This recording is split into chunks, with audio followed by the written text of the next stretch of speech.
కార్పొరేట్లని కొమ్ము కాసే వ్యవస్థ మోడీ అంటూ ప్రొజెక్ట్ చేస్తారు. కానీ అసలు కార్పొరేట్లకే మోడీ మీద విపరీతమైనటువంటి కోపం ఉంది. ఎందుకంటే వాళ్ళు అధికార పక్షాలని అడ్డుపెట్టుకుని చక్కగా వాళ్ళని మేనేజ్ చేసుకుంటే ఎంతకాలం అప్పులు ఎగ్గొడతా వచ్చారు.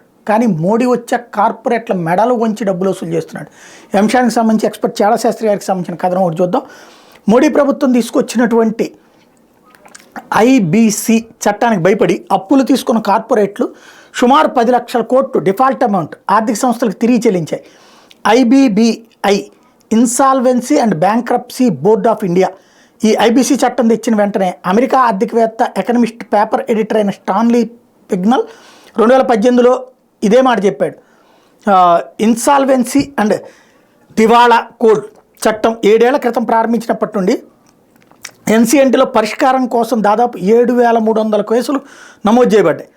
అయితే ఈ చట్టం వల్ల తమ కంపెనీలపై తమ నియంత్రణ పోతుందనే భయంతో ప్రమోటర్లు పైన చెప్పిన సంఖ్య కంటే దాదాపు 4 రెట్లు ఎక్కువ కేసులు అంటే 27,514 కేసులు ట్రిబ్యునల్లో ప్రవేశపెట్టక ముందే బయట పరిష్కరించేలా ప్రయత్నించి తమ డిఫాల్ట్ మొత్తం సుమారు 10 లక్షల కోట్లను ఆర్థిక సంస్థలకు తిరిగి చెల్లించారు. అప్పు తీసుకున్న ఒక కార్పొరేట్ సంస్థ లోన్ చెల్లించడం విఫలమైతే తమ కంపెనీ తమ చేతుల్లోంచి వేరే వారికి పోతుందనే భయం ఈ చట్టం తీసుకొచ్చి అప్పులు తీసుకున్న సంస్థల చెల్లింపుల ప్రవర్తన మార్చేసింది. అందువల్లే అప్పులు తీసుకున్న వేలాది మంది డిఫాల్ట్ తొలి దశలోనే సమస్యలను పరిష్కరించుకునేటటువంటి ప్రయత్నం చేస్తూ ఉన్నారు.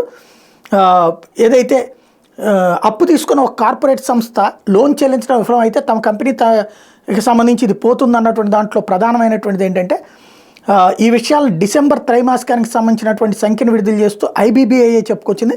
అంతేకాదు ఈ ఐబీసీ తీసుకొచ్చిన భయంతో కంపెనీలు ఇప్పుడు రుణాలు తీసుకోవడంలో కూడా మరింత వివేకంతో ఉన్నాయని ఐబీసీ ద్వారా చర్యలకు భయపడి సకాలంలో తిరిగి చెల్లించేలా చూస్తున్నారని బ్యాంకర్లు చెప్తున్నారు.